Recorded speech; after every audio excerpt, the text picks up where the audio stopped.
Keadaan saat ini membuktikan bahwa pendidikan di Papua itu sangat rendah.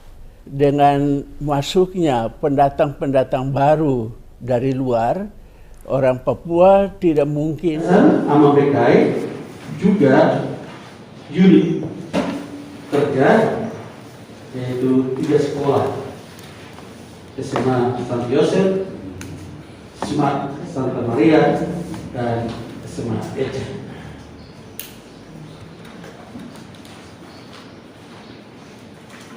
Tiga ciri khas EDC yang dijelaskan itu: komunion, konsekrasi, dan misio, terutama perikanan saya dan harapan saya pada bagian misio.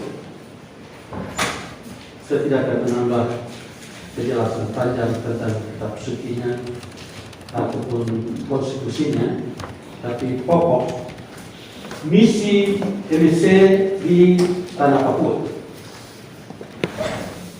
Misi Indonesia di tanah Papua adalah option for the poor. Itu misi utama. Situasi di Papua ini tanda kutip bisa dibuktikan atau tidak, tapi itu menjadi pembicaraan umum. Ada dalam kemiskinan, kebodohan, dan keterbelakangan. Itu menjadi isu umum nasional juga dalam gereja. Maka MSC bermisi ke tanah Papua, untuk membantu orang Papua, masyarakat Papua. Setidak-tidaknya MSC hadir membawa cahaya peradaban. MSC hadir untuk memanusiakan manusia Papua supaya setingkat dan sederajat dengan manusia lain, manusia lain.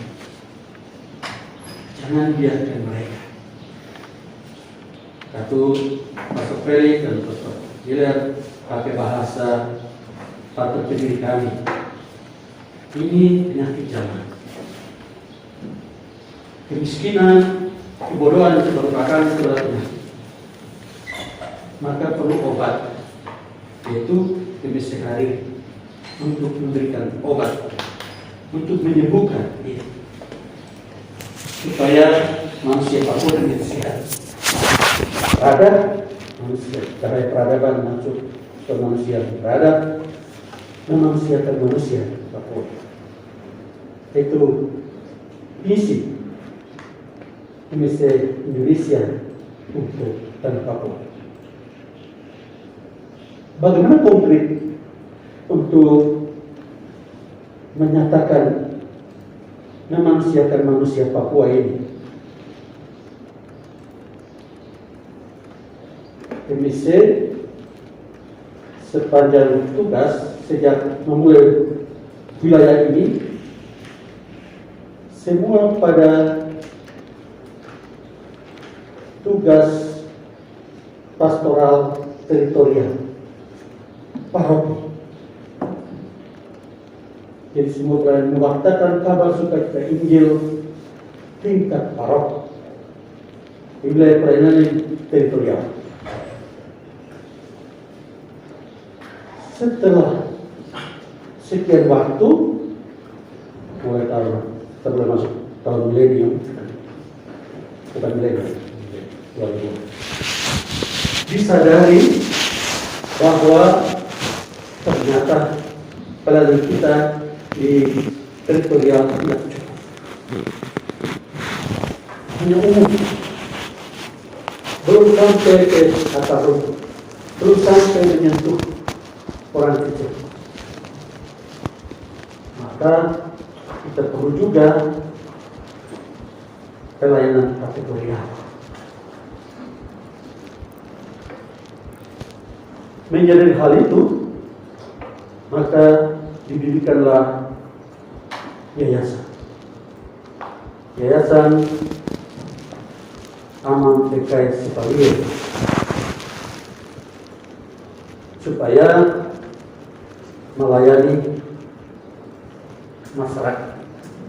Yayasan ini mengelola beberapa bidang.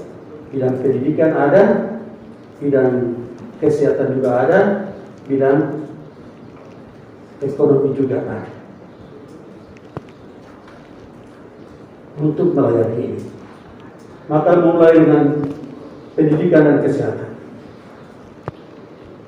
Pendidikan dengan membuka sekolah di Tanah Merah, SMA Sankt Yosef. Kesehatan mulai di PPI dengan klinik pancaran kasih. Sekarang perbagian pendidikan dalam misi, kalau mewartakan kabar gembira, mewartakan cinta dan belas kasih Allah, mewartakan kemurahan hati Allah, supaya orang hidup dalam kasih dan damai. Kalau hanya dengan orang dewasa, syukurlah kalau diterima. Alangkah baiknya kita mulai dari tingkat pendidikan, sekolah, anak muda. Oh, kalau begitu, bangunlah sekolah-sekolah. Supaya bangun sekolah mencerdaskan anak-anak, supaya kecerdasan otak itu ada, juga kecerdasan hati. Maka kita berpikir, oh kalau begitu harus punya visi cukup. Kalau itu membina orang-orang yang akan bekerja di sana, harus menjadi orang-orang yang punya kasih, punya hati, kasih yang dicerdaskan. Orang punya hati yang bisa mengabdi untuk memanusiakan orang Papua ini, supaya orang Papua ini memiliki hati. Kita mewartakan hati kudus, mewartakan kebaikan Tuhan bagi generasi muda, supaya generasi muda itu juga memiliki hati, memiliki kasih, maka misi tercapai. Baik. Untuk pengurus-pengurus yayasan, kita tidak ambil dari luar, kita ambil dari anggota ini sendiri. Pembina otomatis superior dan beberapa pembina, saya juga termasuk anggota pembina. Pengawas dan pengurus sesuai dengan undang-undang yayasan.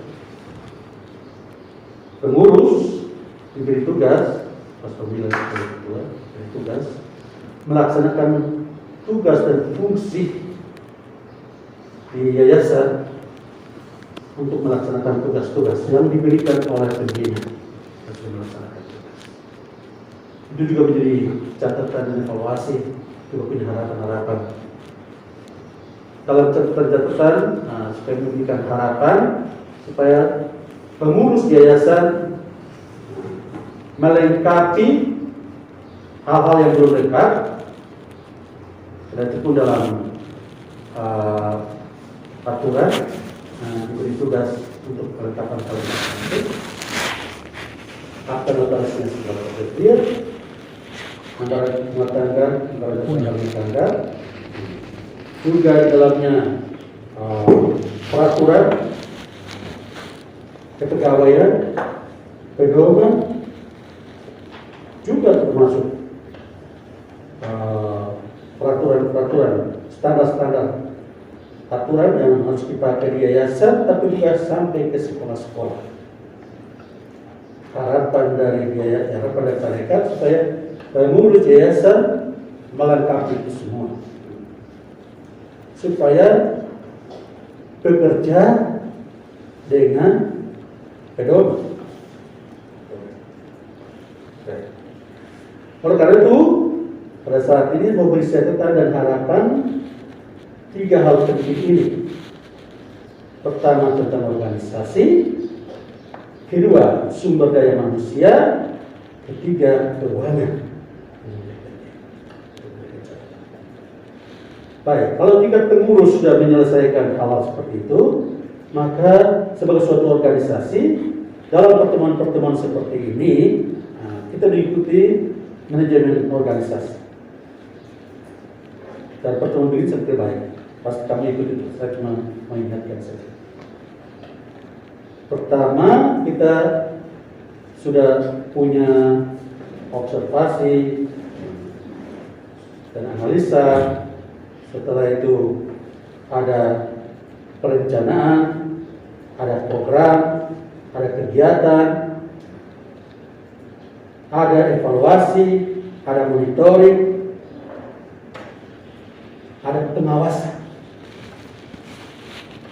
Nah, ini suatu organisasi yang jalan seperti itu. Sehingga dalam pertemuan-pertemuan standar ini harus pakai supaya kita mengukur kinerja dari suatu organisasi juga termasuk unit. Baik untuk buat itu. Tadi pas pemilihan itu harapan jadi harapan. Jadi seharusnya kita. Jadi ini harapan harus ada. Kalau belum maka itu dilengkapi dan merupakan standar itu. Tidak hanya di tingkat yayasan, tapi juga di tingkat unit di sekolah. Kepala sekolah sebagai manajer, bagaimana mengorganisir unit ini. Juga dalam standar nasional, saya cuma mengingatkan setidak-tidaknya sebagai pendiri punya harapan supaya di unit kerja juga pakai standar organisasi ini. Harus ada observasi, orientasi, analisis, itu bukan masalah. Tapi itu harus ada perencanaan, ada program, ada evaluasi, ada monitoring, juga ada pengawasan. Itu harus jalan supaya sekolah itu jadi sekolah yang unggul dan baik. Tapi setidaknya sampai standar itu harus jalan oleh kepala sekolah dan dewan guru. Harus. Juga perbagian evaluasi, kita bisa mengevaluasi. Oh ya, ada pencapaian-pencapaian yang kira. Ada juga yang kurang. Nah, yang kurang itu dievaluasi. Tidak hanya evaluasi habis, tidak. Itu menjadi suatu kegiatan berikutnya, program berikutnya untuk penyelesaian. Itu penting. Ini harapan.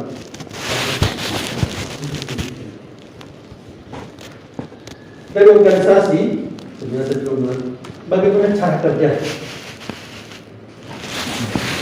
Yayasan sampai ke unit. Dari unit, yayasan ke tarekat.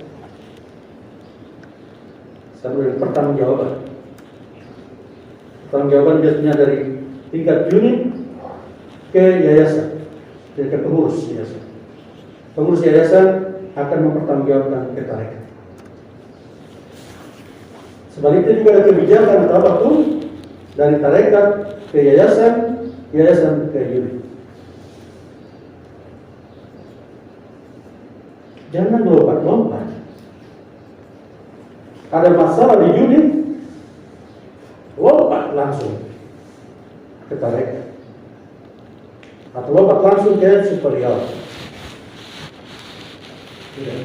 Struktur kerjanya secara organisasi harus ikut.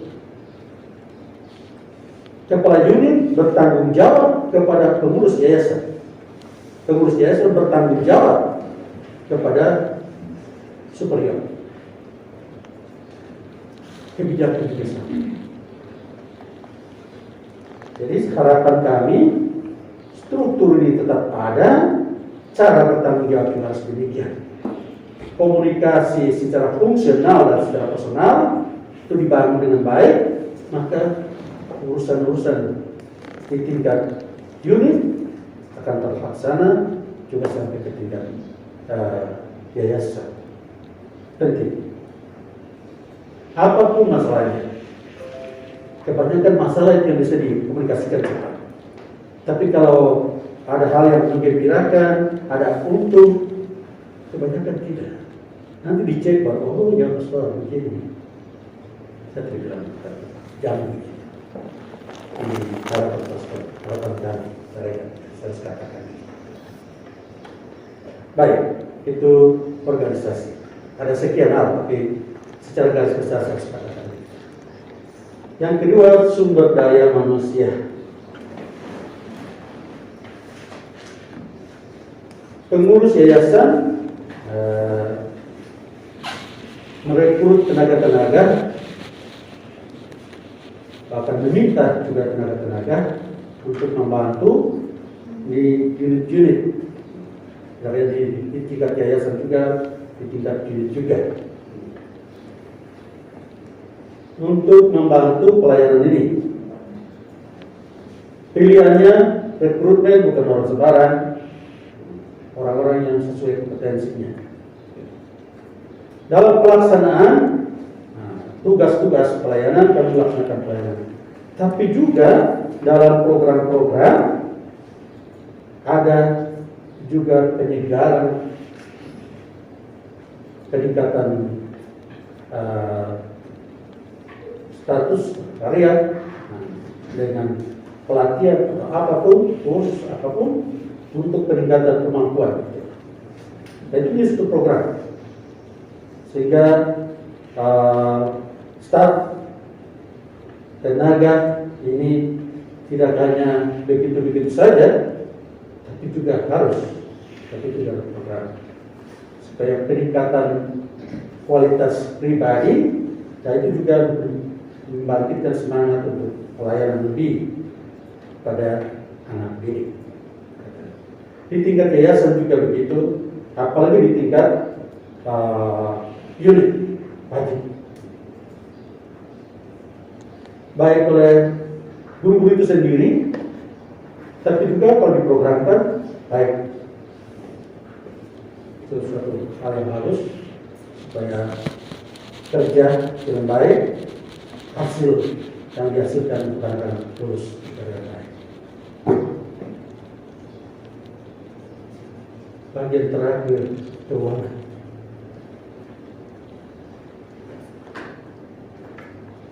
Keuangan untuk Yayasan Aman DKI seperti ini, memang dapat support dana dari donatur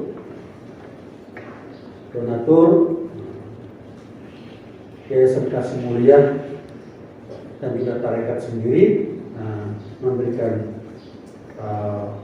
donasi untuk operasional yayasan dan lebih unit. Tapi juga dari unit-unit itu sendiri, dari sekolah-sekolah, ini sudah dengan pemerintah sudah terdaftar baik semuanya. Seperti itu keuangan,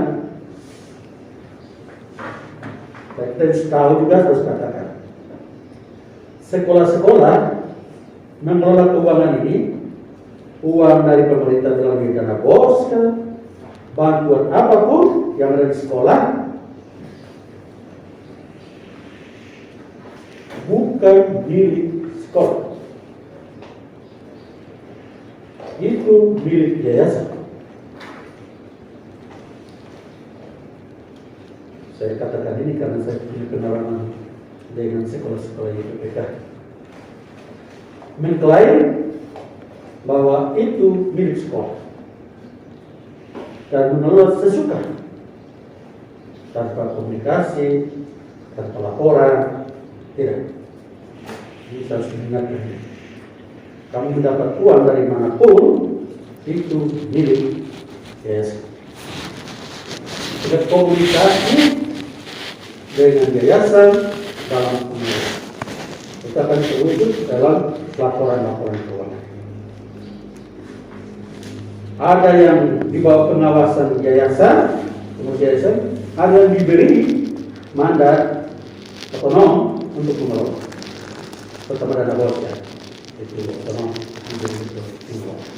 Tapi tetap dalam pengawasan. Bantuan-bantuan pemerintah, entah untuk pengadaan sarana prasarana, entah itu bangunan atau alat kendaraan, bantuan pemerintah, permohonan untuk dapat bantuan-bantuan seperti itu harus melalui atau diketahui oleh ketua yayasan.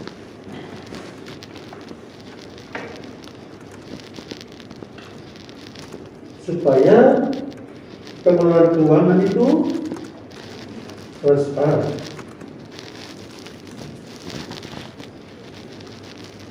Kita belajar kejujurannya di sini.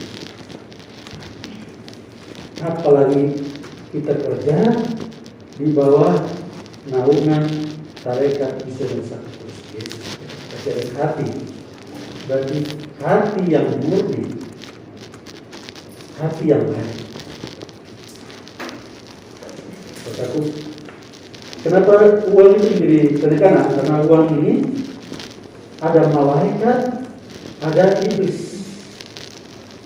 Uang ini ada berkat, ada kutuk. Maka itu biasanya kita bicara supaya mana yang perlu, nah, kita ikut dialog itu supaya ya. Sebagai pemilik sekolah-sekolah, dan itu menjadi harapan besar supaya entah mengelola dengan jumlah yang besar atau kecil bukan soal, tapi cara mengelola keuangan dan cara berkomunikasikan. Ini pemilik siapa? Pemiliknya ini siapa? Kalau itu saya ditugaskan karena diberi kepercayaan. Kalau itu saya mengelola dengan baik, komunikasi baik, supaya diatur dengan baik. Kalau itu nyaman dalam pelayanan. Kalau kita mengelola dengan baik dalam pelayanan itu nyaman. Tapi kalau kurang baik tidak nyaman dalam pelayanan. Gelisah. Tidak nyaman. Tapi ini dipelajari. Kamu juga bisa evaluasi kalau cara kerja dari yayasan tidak mengoreksi, tidak mengevaluasi, atau tidak berikan penjelasan, diberi benang juga untuk menyampaikan. Ini kurang. Atau kamu tahu standar-standar nasional, standar nasional, ini harus dilakukan ini. Kalau kebijakan yayasan agak beda, jadi seperti banyak kita sudah silakan ada hal tertentu pasti akhirnya